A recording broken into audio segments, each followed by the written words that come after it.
കരവാളൂർ ഗ്രാമപഞ്ചായത്തിലെ വെഞ്ചേമ്പിൽ primary health centre നിർമ്മിക്കാൻ MP പണം അനുവദിച്ചിട്ടും നിർമ്മാണം തുടങ്ങാൻ നടപടിയെടുക്കാത്ത ഗ്രാമപഞ്ചായത്തിന്റെ നിലപാടിനെതിരെ പഞ്ചായത്ത് അംഗം UK ഷാനവാസ് ഖാൻ ഉപവാസ സമരം നടത്തി. പഞ്ചായത്ത് ഓഫീസ് വരാന്തയിലായിരുന്നു നിരാഹാരം. വാഴവിള, ചേറ്റുകുഴി, വെഞ്ചേമ്പ് വാർഡുകളിലെ സാധാരണക്കാർ ഇപ്പോൾ ആശ്രയിക്കുന്നത് കരവാളൂർ ഹെൽത്ത് സെന്ററിനെയാണ്. ഇത് രോഗികൾക്ക് ഏറെ യാത്രാ ദുരിതവും സാമ്പത്തിക ബുദ്ധിമുട്ടും ഉണ്ടാക്കുന്നതിനാൽ വെഞ്ചേമ്പ് ആസ്ഥാനമാക്കി പ്രൈമറി ഹെൽത്ത് സെന്റർ അനുവദിക്കണമെന്ന് വാർഡ് മെമ്പർ ഷാനവാസ് ഖാൻ പഞ്ചായത്ത് കമ്മിറ്റിയിൽ ആവശ്യപ്പെടുകയും അതിനായി വെഞ്ചേമ്പ് മാർക്കറ്റ് ഉപയോഗിക്കാൻ കമ്മിറ്റിയിൽ ധാരണയുണ്ടാവുകയും ചെയ്തിരുന്നു. തുടർന്ന് MP N പീതാംബരക്കുറുപ്പിന് നൽകിയ നിവേദനത്തിന്റെ അടിസ്ഥാനത്തിൽ 12 ലക്ഷം രൂപ അനുവദിക്കുകയും ചെയ്തു. എന്നാൽ നിർമ്മാണം തുടങ്ങുന്ന കാര്യത്തിൽ പഞ്ചായത്ത് ഭരണസമിതി അലംഭാവം കാട്ടുകയാണെന്ന് ആരോപിച്ചായിരുന്നു പഞ്ചായത്ത് അംഗത്തിന്റെ സമരം പുനലൂർ മണ്ഡലം UDF കൺവീനർ കരിക്കത്തിൽ പ്രസേനൻ ഉദ്ഘാടനം ചെയ്തു.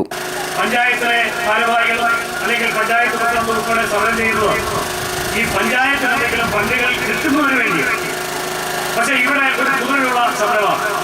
ഒരു പഞ്ചായത്ത് മെമ്പർ ഇതിന്റെ വികസനത്തിന് വേണ്ടി ഏറ്റവും പ്രധാനപ്പെട്ട വെഞ്ചേമ്പിൽ ഒരു PH സെന്റർ തുടങ്ങുന്നതിന് വേണ്ടി MPയുടെ ഫണ്ടിൽ നിന്ന് 12 ലക്ഷത്തി രൂപ അനുവദിച്ചെന്നുള്ള കൊണ്ടുവന്നപ്പോൾ ജനകീയ സമരസമിതി കൺവീനർ ശ്രീനിവാസൻ അധ്യക്ഷത വഹിച്ചു. സെക്രട്ടറി CK പുഷ്പരാജൻ സ്വാഗതം പറഞ്ഞു. S Thajudheen, Venchembu Surendran, Yohannankutty, Raveendran Nair, John Puthuvila, Mohandas K, Ajikumar തുടങ്ങിയവർ സംസാരിച്ചു. ജനകീയ സമരസമിതി കൺവീനർ ശ്രീനിവാസൻ അധ്യക്ഷത വഹിച്ചു. സെക്രട്ടറി CK പുഷ്പരാജൻ സ്വാഗതം പറഞ്ഞു. S Thajudheen, Venchembu Surendran, Yohannankutty, Raveendran Nair, John Puthuvila, Mohandas K, Ajikumar തുടങ്ങിയവർ സംസാരിച്ചു. ഡിസംബർ 6 നടക്കുന്ന പഞ്ചായത്ത് സമിതി യോഗത്തിൽ നിർമ്മാണത്തിന് അനുമതി നൽകാമെന്ന പഞ്ചായത്ത് പ്രസിഡന്റിന്റെ ഉറപ്പിന്മേൽ സമരം അവസാനിപ്പിച്ചു. News bureau, Punalur.